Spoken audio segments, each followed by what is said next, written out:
देख रहे हैं फास्ट न्यूज हर पल, क्षेत्र की छोटी से बड़ी खबरें।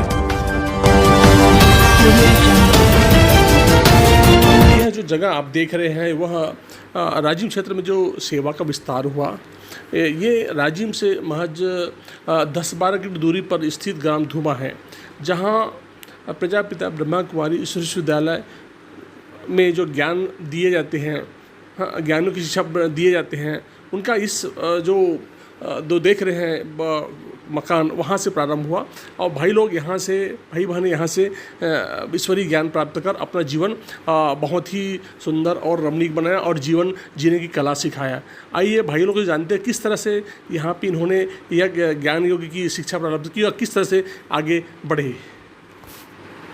जो बीज पड़ा था कब से हुआ, पूरा इतिहास बताइए। ये सन 1982 में यहाँ पर दिल्ली से डायरेक्ट ग्राम धूमा में ब्रह्मा कुमारी आश्रम का प्रदर्शनी लगा और एक मालगुजार परिवार के बिल्डिंग में, जहाँ 3-4 गांव से लोग आए थे और यहाँ भव्य रूप से प्रदर्शनी लगा और कम से कम 100 आत्माओं को शिव बाबा का संदेश मिला।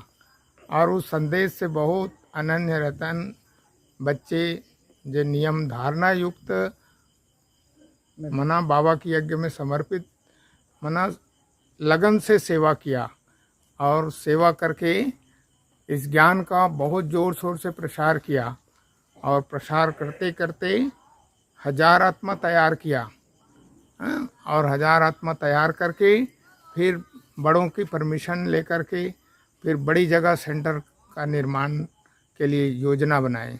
जी, ज्ञान की आप शुरुआत कहाँ से आप लिए, कहाँ से आपको मिला? हाँ, हमारे गांव से लोग जो है कृषि सम्मेलन में दिल्ली गए हुए थे और दिल्ली में वहाँ बहुत विशाल गवर्नमेंट का कृषि सम्मेलन था और उसमें ब्रह्मा कुमारी आश्रम का प्रदर्शनी लगा था, जहाँ हमारे भाई लोग वहाँ ज्ञान को सुने और अच्छा लगा। शुरुआत में कौन कौन गए थे, उसका नाम बताइए और कब की साल बताइए, वर्ष बात बताइए। है वो 1980 में गए थे और जीवन डॉक्टर है और जीवन टेलर है और जीवधर वर्मा है, तो ऐसे 4-5 लोग गए हुए थे और उन लोग वहाँ से समझ करके आने के बाद ग्राम धूमा में प्रदर्शनी लगाए और प्रदर्शनी लगाकर अनेक आत्माओं को भगवान शिव का संदेश दिया गया। तो ओम शांति।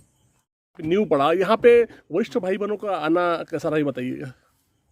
हाँ, हमारे जोनल इंचार्ज भाई बहनें भी आती थी और आते थे और क्लास कराते थे।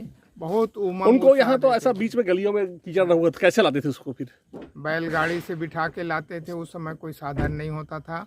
श्याम नगर से बहनें, रायपुर से बहनें आती थी, उनको हम बैलगाड़ी से बिठा के लाते थे और गांव में सुविधा नहीं होता था तो भी वो मना उसके बाद भी रात में रुक करके भाई बहनों को। वरिष्ठ भाई बहन कौन कौन आए थे, नाम बताइएगा। वरिष्ठ भाई बहन में कमला बहन है, कमला बहन, किरण बहन, आरती बहन जी, जोन इंचार्ज भ्राता ओम प्रकाश भाई जी भी आए, कई लोग आए। ऐसे बहुत बड़ा प्रोग्राम करते थे जिसमें कम से कम 200, 300, 400 आदमी आते थे और सभी भाई बहनों को रिचार्ज करके बहुत पावरफुल शक्तिशाली दे करके बहुत उमंग उत्साह देते थे। जी, यही माना जाता कि यहाँ पर जो ज्ञान का बीज पड़ा वो अभी एकदम वक्त बहुत बड़ा वृक्ष की ऊपर रेल चुका है और अभी बहुत बड़े यहाँ कहा जाए तो राजीव नयापरा से देवभोग अंतिम पड़ाव तक यहाँ पे सेवा फैली हुई है ना, ऐसा है। बहुत तपस्या करते थे और सभी भाई बहन महीने में एक बार रात्रिकालीन योग भट्टी का प्रोग्राम रखते थे जिसमें सारी भाई बहनों का सहयोग होता था और हर जगह हर महीने में रात्रिकालीन प्रोग्राम योग का रहता था, ध्यान योग साधना का, और बहुत इससे पावर आते थे और भाई बहनें एकदम निर्विघ्न रहते थे।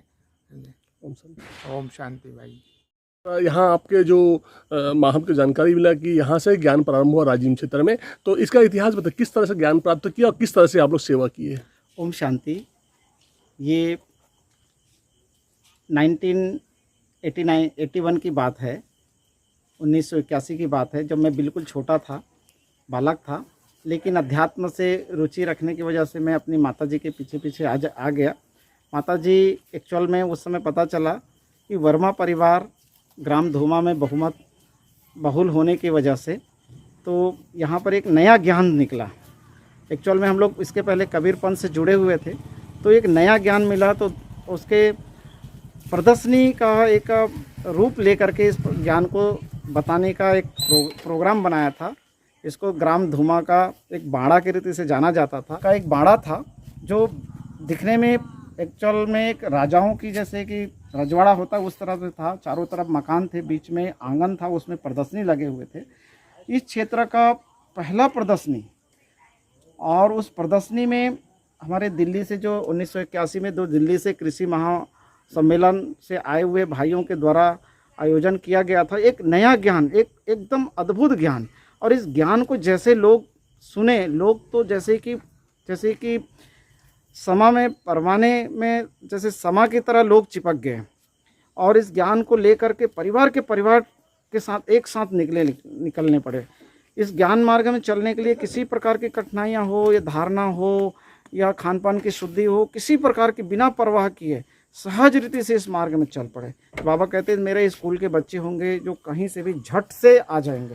तो देखने में आया कि इस क्षेत्र में कि लोग बाबा का ज्ञान, परमात्मा का ज्ञान, आत्मा परमात्मा का ज्ञान और निर्व्यसन होने का ज्ञान, बुराइयों को छोड़ने की ज्ञान ने ऐसा जादू के काम किया। और उस आधार पर पूरी परिवार के परिवार आए। फिर ऐसे ऐसे पुराने बहनें बाबा के यज्ञ में समर्पित हुए, और उसको देख करके अनेक गाँव में प्रदर्शनी लगे। और जैसे कि इधर ग्राम लफंदी है, बेलटुकरी है, सुरसा बांधा है, इधर देवरी है, तरी घाट है। तो ऐसे ऐसे जगह पर बिना सेंटर की सेवा, एक तरफ होती है कि दीदियाँ सेवा करते हैं, लेकिन उस प्रदर्शनी को देख के भोले भाले गांव के किसान, माताएं, भाई, बुजुर्ग मिल करके गांव की सेवा में एक अलख जगाया। और उसी के आधार पर प्रजापिता ब्रह्मा कुमारी ईश्वरीय विश्वविद्यालय की चैतन्य ज्ञान की गंगाएं दिल्ली से जो प्रवाहित होकर के धूमा नगरी को केंद्र बना करके 35 गीता पाठशाला इस क्षेत्र में का स्थापना हुआ। और सन 1992 में सभी गीता पाठशाला मिल करके नवापरा राजीव में एक आध्यात्मिक केंद्र जो विधिवत एक ब्रह्मा कुमारी बहनों के माध्यम से खोला जाता है, उसकी शुभारंभ किया। इस तरह से ये वही खंडहर जगह है जो आज खंडहर में तब्दील हो चुका है, जो आज भी हमारे इतिहास को बयां करती है।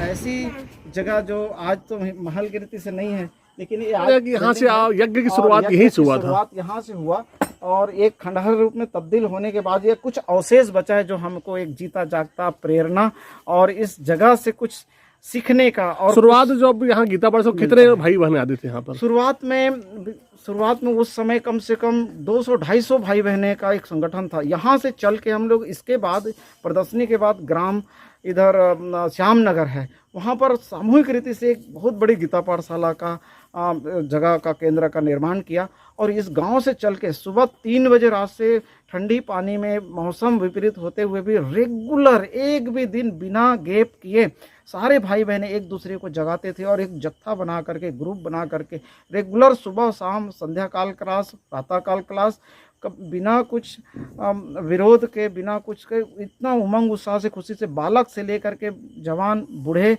सब मिल करके हम लोग श्यामनगर से आना जाना करते थे। और तब तक चला और हंसी खुशी से चला। और इसके आधार पर आज इस क्षेत्र में जो ज्ञान का इतना प्रवाह हुआ है वो इसी के बदौलत हुआ है, यही जो खंडहर है। लेकिन आज इनके मालिक को तो नहीं, वो भी बीत गए, मकान भी बीत गया, लेकिन ज्ञान का जो अविरल प्रवाह जो है आज सब तरफ छत्तीसगढ़ के राजिम क्षेत्र में प्रवाहित हो रहे हैं। ओम शांति। न्यू पड़ा यहाँ पे वरिष्ठ भाई बहनों का आना कैसा रहा बताइएगा। हाँ, हमारे जोनल इंचार्ज भाई बहनें भी आती थी और आते थे और क्लास कराते थे। बहुत उमंग उनको यहाँ तो ऐसा बीच में गलियों में कीचड़ न हुआ, कैसे लाते थे उसको? फिर बैलगाड़ी से बिठा के लाते थे। उस समय कोई साधन नहीं होता था। श्यामनगर से बहनें, रायपुर से बहनें आती थी, उनको हम बैलगाड़ी से बिठा के लाते थे। और गांव में सुविधा नहीं होता था तो भी वो मना उसके बाद भी रात में रुक करके भाई बहनों को। वरिष्ठ भाई बहन कौन कौन आए थे, नाम बताइएगा। वरिष्ठ भाई बहन में कमला बहन है, हाँ कमला बहन, हाँ किरण बहन, आरती बहन जी, हाँ जोन इंचार्ज भ्राता ओम प्रकाश भाई जी भी आए, हाँ कई लोग आए। ऐसे बहुत बड़ा बड़ा प्रोग्राम करते थे जिसमें कम से कम 200, 300, 400 आदमी आते थे और सभी भाई बहनों को रिचार्ज करके बहुत पावरफुल शक्तिशाली दे करके, हाँ बहुत उमंग उत्साह देते थे। जी, यही माना जाता कि यहाँ पर जो ज्ञान का बीज पड़ा वो अभी एकदम वक्त बहुत बड़ा वृक्ष की ऊपर रेल चुका है और अभी बहुत बड़े, यहाँ कहा जाए तो राजीव नयापरा से देवभोग अंतिम पड़ाव तक यहाँ पे सेवा फैली हुई है ना, ऐसा है। बहुत तपस्या करते थे और सभी भाई बहन महीने में एक बार रात्रिकालीन योग भट्टी का प्रोग्राम रखते थे जिसमें सारी भाई बहनों का सहयोग होता था और हर जगह हर महीने में रात्रिकालीन प्रोग्राम योग का रहता था, ध्यान योग साधना का, और बहुत इससे पावर आते थे और भाई बहनें एकदम निर्विघ्न रहते थे। ओम शांति भाई। जी बताइए, ज्ञान आपको यहाँ कैसे, ब्रह्मकुमारी का ज्ञान कैसे प्राप्त हुआ, किस तरह से आप लोग आगे बढ़े फिर बताइए। तो शुरू शुरू में हम लोग को ज्ञान मिला एमजी रोड। हाँ। एमजी रोड में पूरा ज्ञान सीख के हम लोग गांव गए। गांव गए तो कहा वहाँ खोले